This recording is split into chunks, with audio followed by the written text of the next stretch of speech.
You're listening to the Back Porch Talk podcast. Danny and Jason had many discussions and debates on the back porch while making pivotal investment moves with assets. That's right, with trading cards. They welcome you to the back porch and right into those discussions about current sports news with a fresh and unique twist. So come on and join us.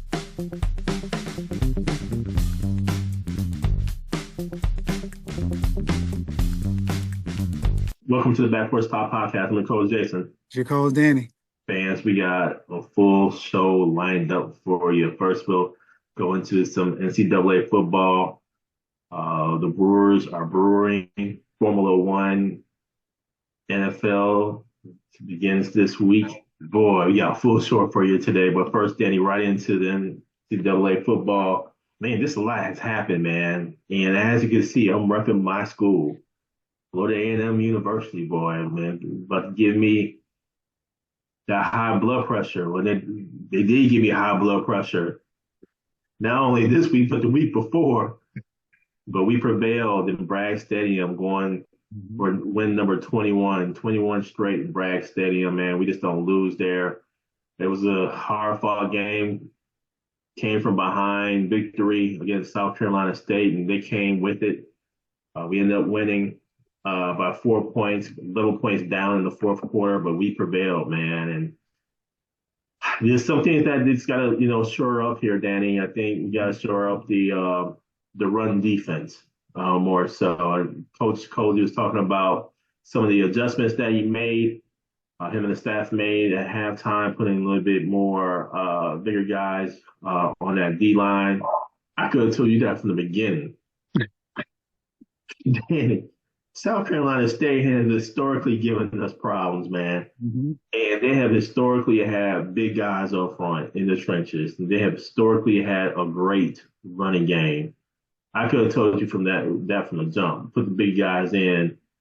So we'll see, man. But we prevail. We're 2-0 against the MEAC, ironically enough. And we go into the big game against the University of Miami this Saturday, Danny.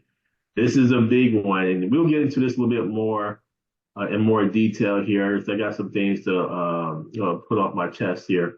There are a couple other games that really, really kind of got to me here at college football, Danny. How bad Florida State looked, quite honestly, man. They lose 28-13 against Boston College at home in Tallahassee. And they drop out of the top 25, which they needed to drop out after the first two games they had. I don't think they can sniff the playoffs at this juncture the way they look.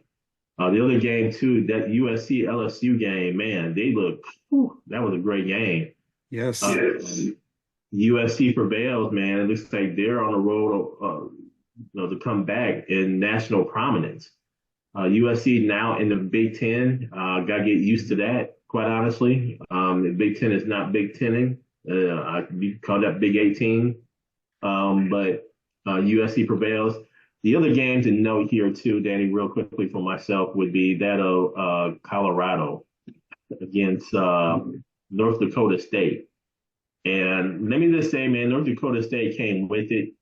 That was a game that I honestly thought North Dakota State was going to win. Yep. Colorado prevails 31-26. Shadur Sanders ends up with 445 yards, 4 touchdowns, 1 pick. Travis Hunter, man, just, 7 catches at 132 for 3 touchdowns. Jimmy Horn is fast as all get out. Jimmy Horn Jr. That's a name to watch out for. 7 receptions, 198 yards, 1 touchdown. Let me tell you, Danny, Colorado has some fast receivers, but them in the trenches is not a good thing. North Dakota State came with it, man. Kudos to them. And I think Colorado has some problems. What say you, Danny, about college football? First, Jason, from your Rattlers perspective, coach is making some great adjustments at halftime. Mm-hmm. But what is that to say them going into the game from a prep perspective?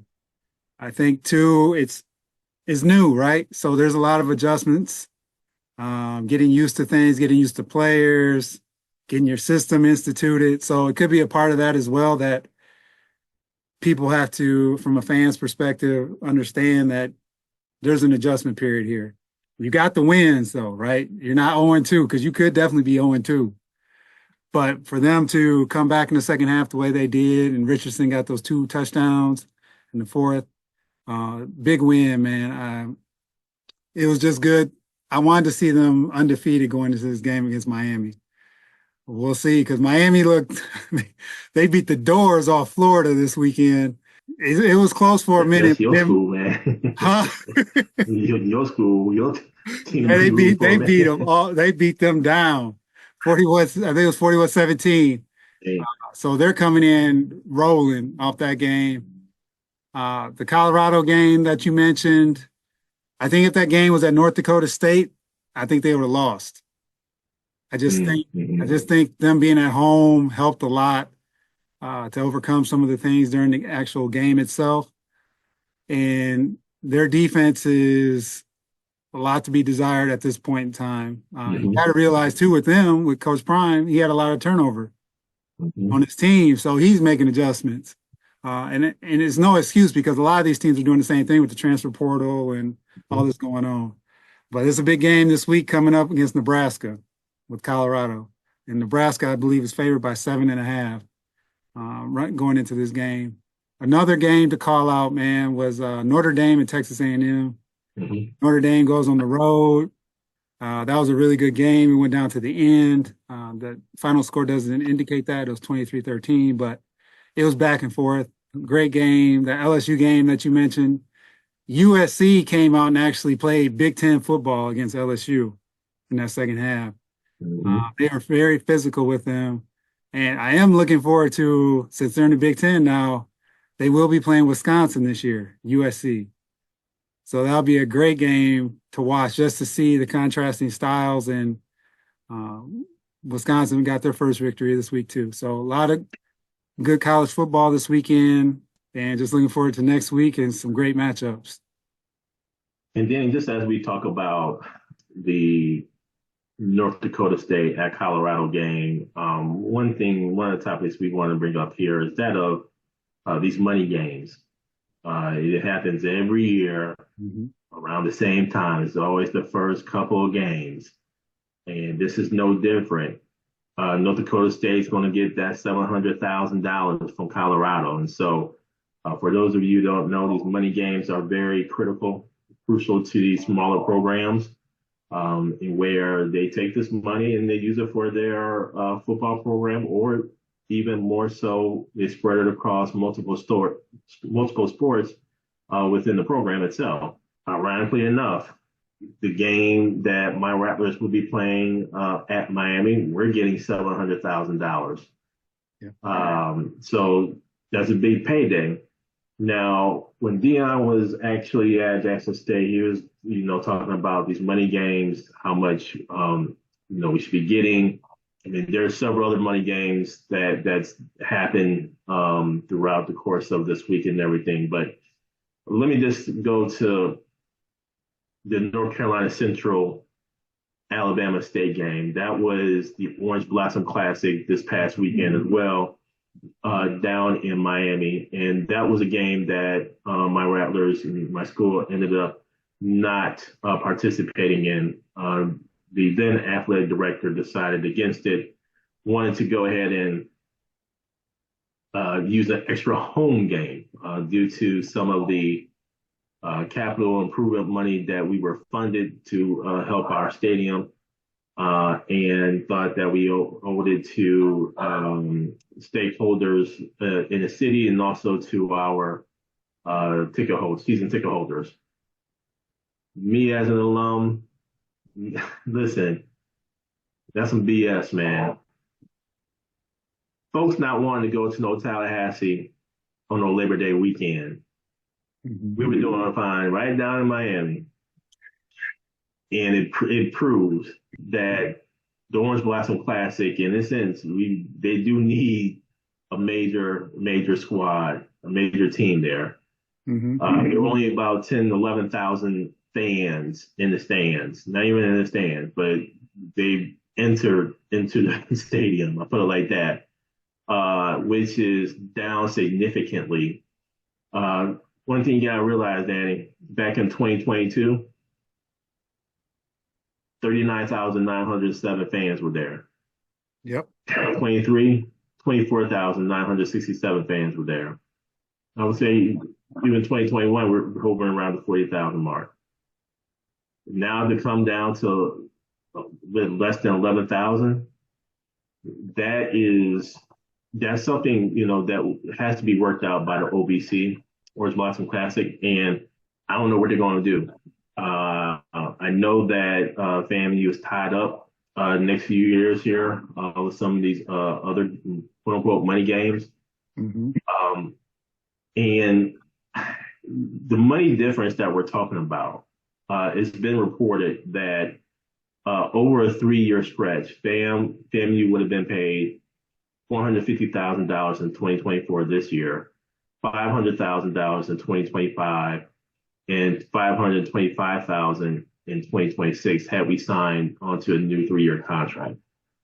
Like I mentioned, we're getting $700,000 against Miami, but to what expense? My hope is that we score against Miami. Now, this is a great opportunity for our team, for the student athletes to get put on film with hopes of being drafted, things of that nature. But let's be real. We don't have the same resources as the University of Miami. The experience is not going to be as good as it was in the Orange Blossom Classic in terms of the student athletes participating, in terms of recruiting that can happen down in Miami, things of that nature. So this is going to be really interesting to see what happens with the University of Miami, but the $700,000 is going to help us. There were also reports that even our previous AD, not Tiffany Dawn Sykes, but Courtney Gaucher, was thinking about having us play not only against the University of Miami, but the week before playing the Orange Blossom Classic, which would have garnered us over $1 million worth of revenue for those two games. Now, that's being reported. That's in some newspapers and everything. And so I just wonder with these money games, are they of value? What's the long-term implications here for the schools? And it's not to say that we don't support as alum. We could do a better job. Don't get me wrong. But when you have like $700,000 dangling in front of you and you need it, yeah. At the same token, to give that alumni presence to have the student athletes experience something of a classic like Orange Blossom Classic or like the Celebration Bowl or these other classics, and where there's ownership, that may be of more value in the long run. So we'll see, Danny. But these money games, Prime had it right, man. I think we have to really price ourselves at a premium. And I don't think we as an HBCU community is doing that. What say you about these money games? You got to look at the ADs, right, at these universities and some of these people in the executive positions to make these decisions and, be strong at the negotiation table. And until someone puts their foot down, that's the way it's just going to be. It's kind of like with anything else, like the NFL draft and anything else we've talked about related to the HBCU athletics. If you had an opportunity to do that from the FAMU perspective, and like you said, the representation that's been down there in previous years, you had Jackson State, which was the draw too, right? So you got to also factor that in. So you need that draw as well. But I think from a FAMU perspective, you have that following. It's there. Why not take advantage? Right. And so I'm curious how that impacts the Orange Blossom Classic as well going over the next few years, because if they're not pulling the numbers, how does that impact them? Right. Not only that, Danny, but sponsorships. Exactly. They don't have these numbers, and sponsorships going to be like, I don't know. I'm not going behind this if no one's there or no one's, is not getting the support it deserves.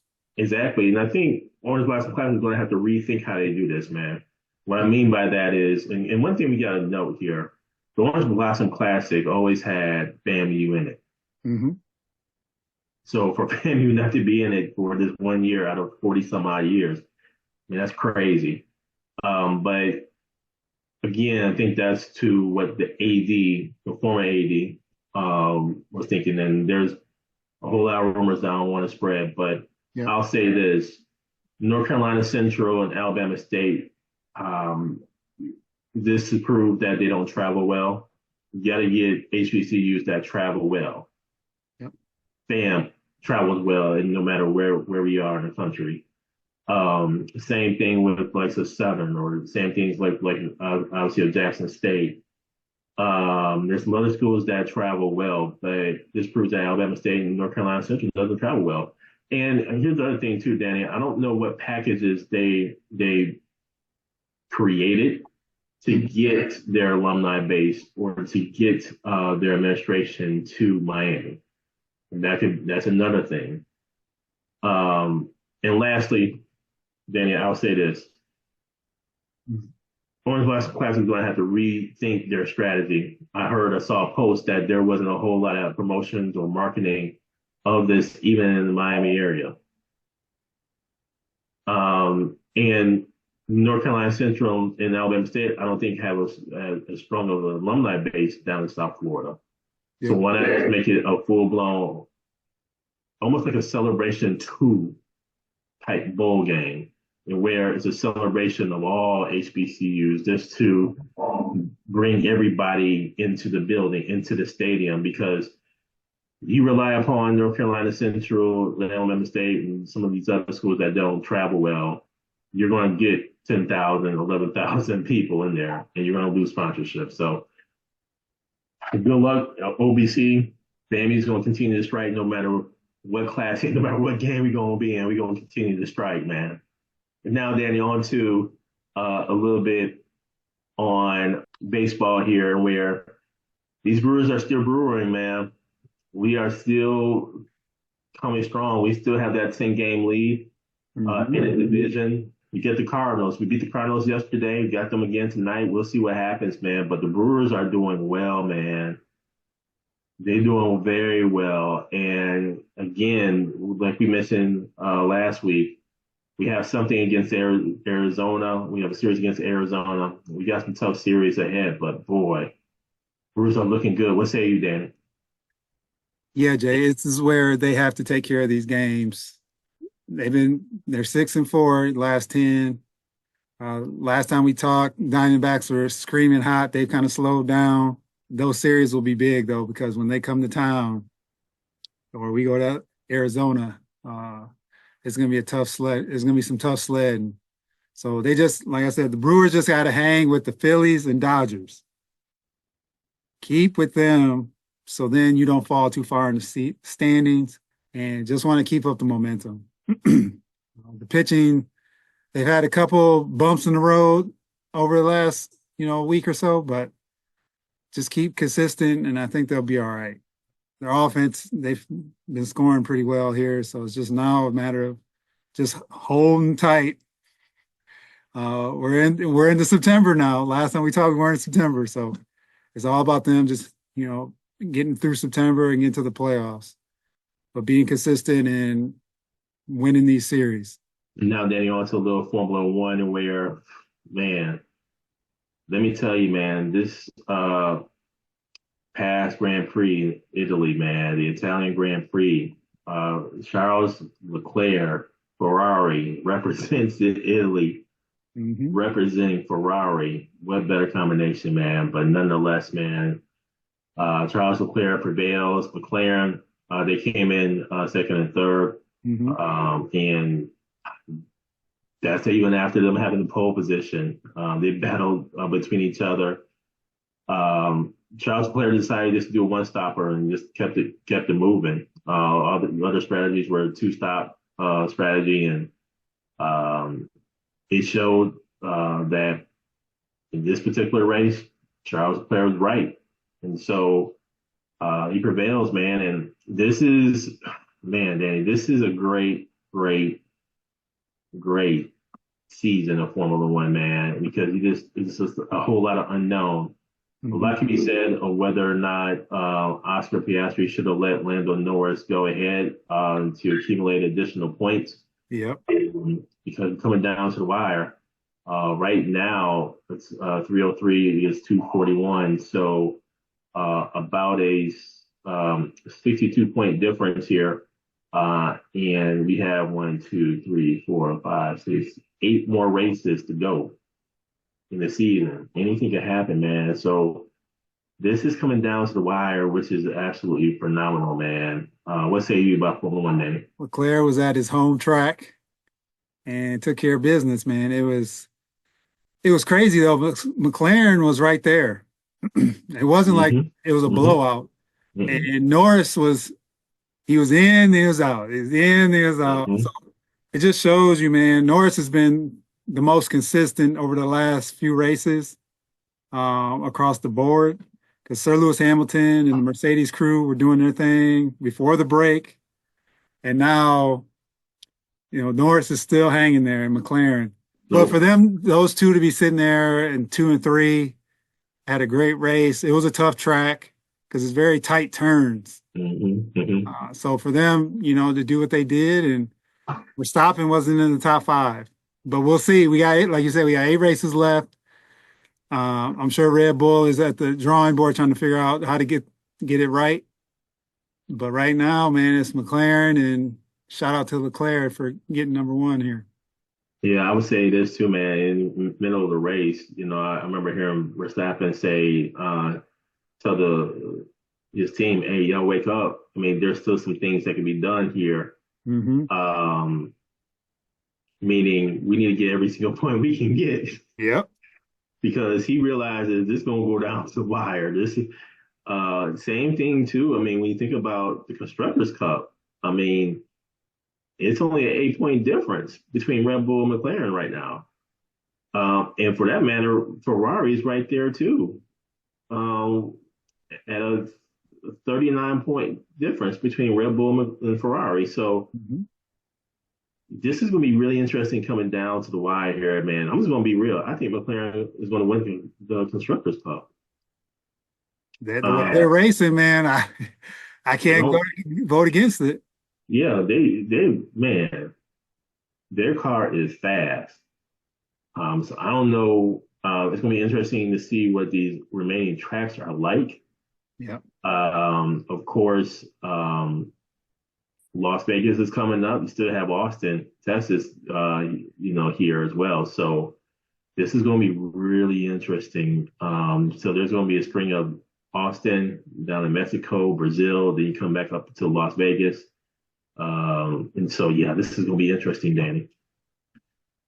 And now, Danny, on to a little bit of football where, oh boy, the NFL season starts this weekend. You had the big game, Ravens against the Chiefs, opening up Thursday night. And then Friday, you have the Eagles and Packers in Brazil. I see what you're trying to do, NFL. You're trying to broaden this thing out. You're trying to get that international flair. Okay. I see what you're doing. Soccer or football is still the global sport. But I see what you're doing. Derrick Henry is now a part of the Ravens. So I'm wondering what that running attack is going to be like. But man, the Chiefs have a couple of weapons at wide receiver position. So we'll see. This is going to be interesting. First game. I know Lamar Jackson's talking about a revenge game, things of that nature. Listen, you need to just go ahead and win the first game. Yep. But more importantly, win it in the playoffs and don't even care about the regular season. Packers, Eagles. That's going to be a tough game, man. Yeah. That's going to be a tough game. I'm all in on that one. This Friday night. Yep. Just give me my drink and let me kick my feet up. I ain't gonna be able to kick it up too long, so I don't know. I'll be probably yelling at the screen or whatever. But that's actually a good combination, man. I could see the NFL doing that moving forward. What say you, Danny, about the NFL opening weekend? Yeah, Jay, I'm looking forward to seeing Derrick Henry in that Ravens purple. Big acquisition for them. In this first week, man, this is where you actually get to see teams actually show something. Because preseason, they don't show much. It's very vanilla. You have the backups playing. So the Chiefs, I'm curious how, there'll be a lot of celebration from the Super Bowl and all that. So I'm curious how they come out to play in that game. But it should be a good one nonetheless. It's a great kickoff one. And then your Packers and Eagles, Saquon's and, in Philly now. They picked up Jahan Dotson late in the offseason here with that trade. So the Eagles will be ready to go, man, because you remember last year, the Eagles, they fell off. And that playoff game, it should have got Coach Sirianni fired, but it didn't. So he's still there. He revamped the offensive coordinator, defensive coordinator, and they got a lot to show and prove based on how they finished last year. Defensively, I think more than anything, but then Jalen Hurts was hurt. So just a lot of things going on the Eagles side. And then on Packers side, you got Josh Jacobs coming to town. AJ Dillon's out for the year.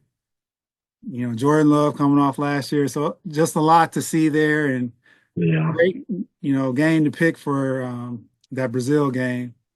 And then, of course, Jason, the game of the weekend. Oh, man, here we go, man. Pittsburgh visiting the A-Town, Atlanta. So my Falcons, tough start, man, because the Steelers' defense, that's a tough one. But we get to see Kirk Cousins. We get to see the new offense, with Raheem and his staff. Mm-hmm. And see what they're going to do, man. This is going to be a great test for them this first game. And then they actually play the Eagles next week. So they got a couple tough ones off the rip. But I just want to see how they change things from when Arthur Smith was there. Mm-hmm. How they incorporate Bijan, how they incorporate Pitts, who today popped up on the injury report with a hamstring injury. Oh. Yeah. But he said he's playing. But with that, I just want to see the team. All these changes from all these other teams in the NFL, too. You get to see Aaron Rodgers on Monday night. Mm-hmm. He's 49ers. He's going back home. How does that game look? He can't play more than 4 plays. Exactly. Yes, exactly. So, man, it's just opening weekend for the NFL, and I'm just excited to see how these teams play and how some of these backfields, too, because there are a lot of teams you just don't know. There are a lot of rookies involved and how they incorporate them from an offensive standpoint. And the quarterbacks, Jane Daniels, Caleb Williams, Bo Nix. So we'll see, man. It's going to be interesting. Yeah, it's going to be interesting. Kind of going back to the Packers, man, that running game, I don't know about Aaron Jones, being able to catch out the backfield. I don't know about Jacobs being able to do that, or is he as good as a catcher as Aaron Jones? So that part, I don't know. But at the same token, since you have so many wide receiver weapons, just let Jacobs focus in on running between the tackles, wherever the case may be. That may be a new strategy, offensive strategy there.